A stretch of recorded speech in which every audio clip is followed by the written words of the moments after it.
So thank you, Azusa Pacific, for one, agreeing with our point, and two, helping us come up with a better solution and getting closer to the truth in this case. So first, we would like to address your question of what we believe is the central issue in this case. And for us, the central issue is that the biological parents, are they ethically permitted to abort a disabled child? That is the issue that we are looking into. And so with your comment about the rights of a baby before birth, no, San Jose State does not hold that a potential life does necessarily hold rights while it's still in the womb. And that is why Crystal took it upon herself to become, as you said, the steward to baby S and take care of baby S when she felt that no one else would be able to. And because this baby was inside her womb and does not have really the right to autonomy yet, because it is not exactly a life yet, it is still forming, Crystal viewed herself as the steward, as you discussed, and took it upon herself to give baby S the right to life when no one else would. And next, we would like to talk about how Crystal appropriates baby S by her labor. And yes, San Jose State acknowledges that she went through the 9 months of creating this baby inside her. And yes, she did go to the doctor's office, and she had to go in and out, and especially with a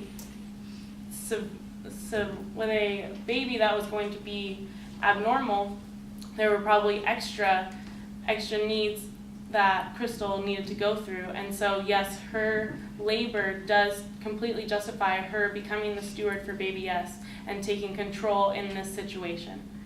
And yes, we acknowledge the fact that Crystal took the right steps to find another family for baby S, and that was completely in the right, as San Jose State believes.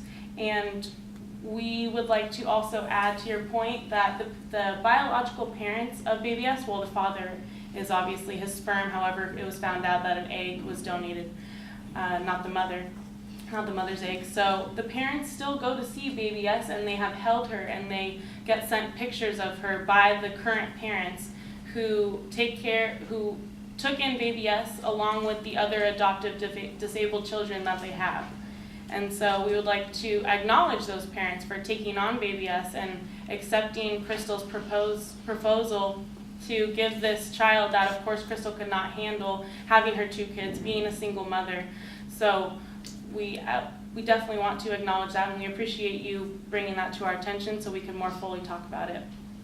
And your last point was that the Kantian ethics would not really support her backing out of a contract, and my colleague Tanya would like to discuss the Kantian way of reasoning. As I am sure as you're aware, Kant was a big proponent of rational thought. He believed that all humans had the capability of attaining rational thought, and when they had rational thought, that is when they had full autonomy. And in this case, people are not always rational. So what Crystal may have agreed to in the very beginning when signing the contract, that may have made sense to her at that time. But after being impregnated with the child and having all the facts available to her that there was an actual child in her womb that would grow to become an actual person who may have a hard life but would still have a life and would still be able to live a happy life.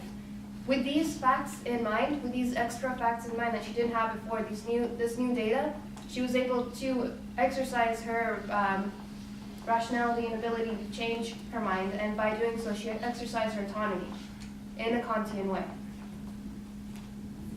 And so San Jose would like to again address the obligation that Crystal has to this baby inside her stomach, and she views that in this situation it was the morally right thing to do to give baby S a chance at life and to find another family willing to take care of her, because of course Crystal, as a single mother with 2 children already, she would not be able to handle this child on her own. Thank you.